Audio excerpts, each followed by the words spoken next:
Membangkitkan geliat pariwisata dan memotivasi masyarakat untuk divaksin, Menparekraf Sandiaga Uno berenang dari tengah laut menuju dermaga Pulau Pramuka, Kepulauan Seribu. Momen ini dilakukan saat kunjungan kerjanya ke Kepulauan Seribu untuk melihat langsung program vaksinasi COVID-19.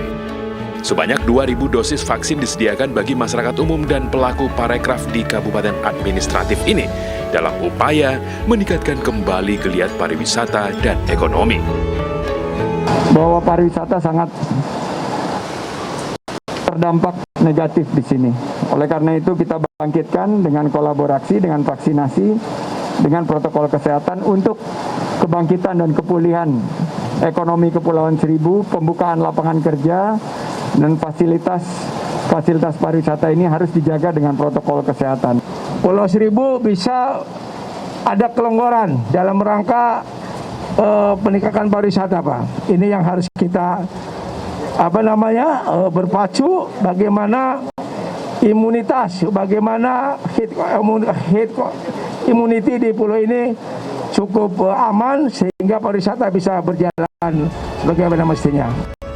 Dari jumlah penduduk di Kepulauan Seribu yang mencapai lebih dari 29.000 jiwa, vaksinasi ditargetkan diberikan kepada 22.915 orang.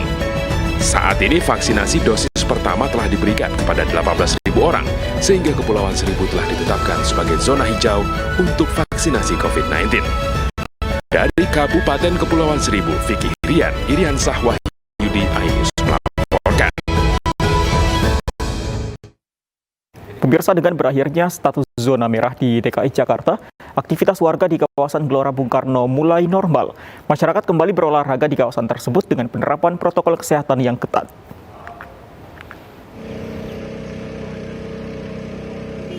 Masyarakat DKI Jakarta mulai membadati kawasan Gelora Bung Karno untuk berolahraga pada akhir pekan setelah Pemprov DKI Jakarta mengizinkan olahraga di tempat terbuka selama pemberlakuan pembatasan masyarakat atau PPKM.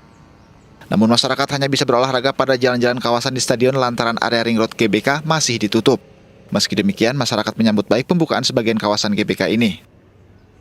Kalau menurut saya sih karena olahraga itu penting ya, yang pertama ya. Jadi terus yang kedua adalah ya tetap prokes aja gitu. Kalau seandainya kita berinteraksi dengan orang tetap pakai masker gitu kan, dan jangan lupa harus bawa hand sanitizer. Kayak gitu sih kalau menurut saya.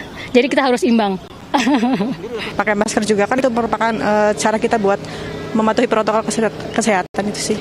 Ya nggak lain dan nggak bukan sih, mudah-mudahan Indonesia cepat keluar dari zona ini, cepat keluar dari ya COVID-19 gitu loh Mas.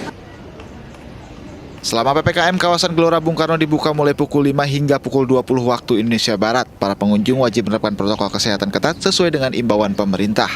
Dari Jakarta, Nata Armana M. Zulkarnain, Yudi Permana, iNews melaporkan.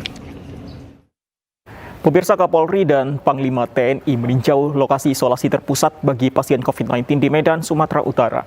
Mereka memastikan seluruh kebutuhan isolasi warga terpenuhi. Kapolri Jenderal Listio Sigit Prabowo dan Panglima TNI Marsikal Hadi Cahyanto memberi pengarahan terkait penanganan COVID-19 di Medan, Sumatera Utara. Keduanya juga menekankan pentingnya menerapkan protokol kesehatan dan vaksinasi untuk menekan penyebaran COVID-19. Bagi warga yang terpapar COVID-19 juga diimbau mendatangi lokasi isolasi terpusat agar memudahkan pengawasan dan pengobatan. Selain itu, penggunaan aplikasi Silacak juga diyakini mampu mendukung kegiatan testing, tracing, dan treatment.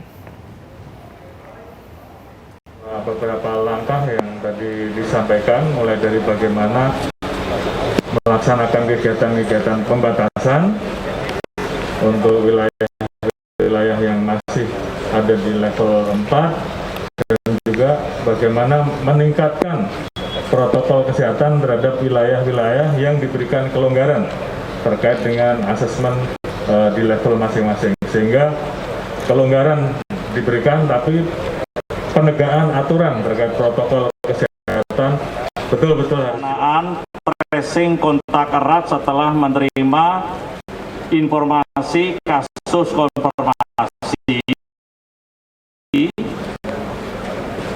dan termasuk diantaranya adalah memantau tindak lanjut setelah adanya kasus konfirmasi atau kasus tracing kontak erat untuk dilaksanakan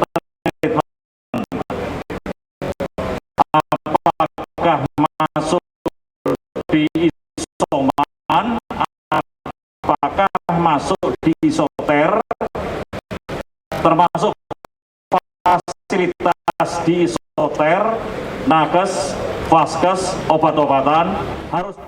Pemirsa, kasus COVID-19 di Indonesia berangsur menurun, namun angka kematian masih tinggi. Hingga siang tadi tercatat jumlah penambahan sebanyak 20.813 kasus baru di Indonesia.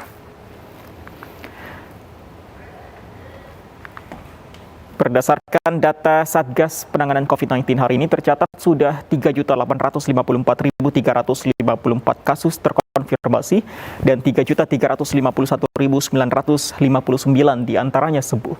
Sementara yang meninggal dunia hari ini masih menembus angka 1.000, yaitu 1.222 orang, sehingga total saat ini mencapai 117.588 orang. Pemirsa, usai disemayamkan selama 2 hari di dalam Ageng Pura Mangkunegaran, Surakarta, Jawa Tengah, jenazah KGPAA Mangkunegaran 9 dibawa ke Karanganyar untuk dimakamkan. Prosesi pemakaman digelar terbatas untuk keluarga dan kerabat.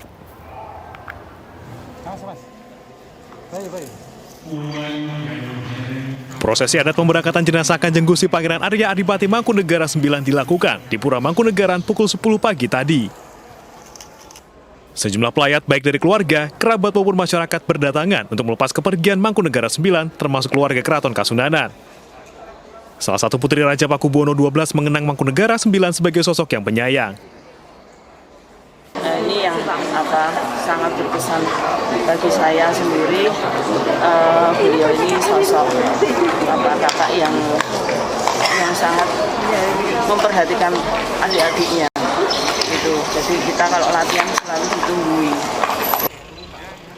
Sebelum dibawa ke Astana Giri Layu Karanganyar, putra-putri Mangkunegaran 9 melakukan tradisi berobosan dengan berkeliling di bawah peti jenazah.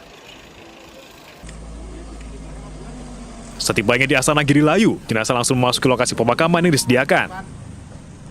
Prosesi pemakaman dilakukan secara terbatas dengan dihadiri keluarga dan kerabat. Jenazah Mangkunegaran 9 dimakamkan bersebelahan dengan makam sang ayah Mangkunegaran 8. Dari Surakarta dan Karanganyar, Jawa Tengah, tim iNews melaporkan. Pemirsa, jangan lupa lindungi keluarga Anda. Tetap patuhi protokol kesehatan 3M, memakai masker, menjaga jarak, dan jauhi kerumunan, mencuci tangan di air mengalir. Stefadi. Ya, dan jangan lupa untuk terus mendukung vaksinasi pemerintah demi terjadinya kekebalan kelompok agar pandemi segera berakhir. Usai sudah kebersamaan kita dalam iNews sore hari ini, saya Stefani Patricia. Dan saya Fandi Asip, terima kasih atas kebersamaan Anda. Selamat sore dan sampai jumpa.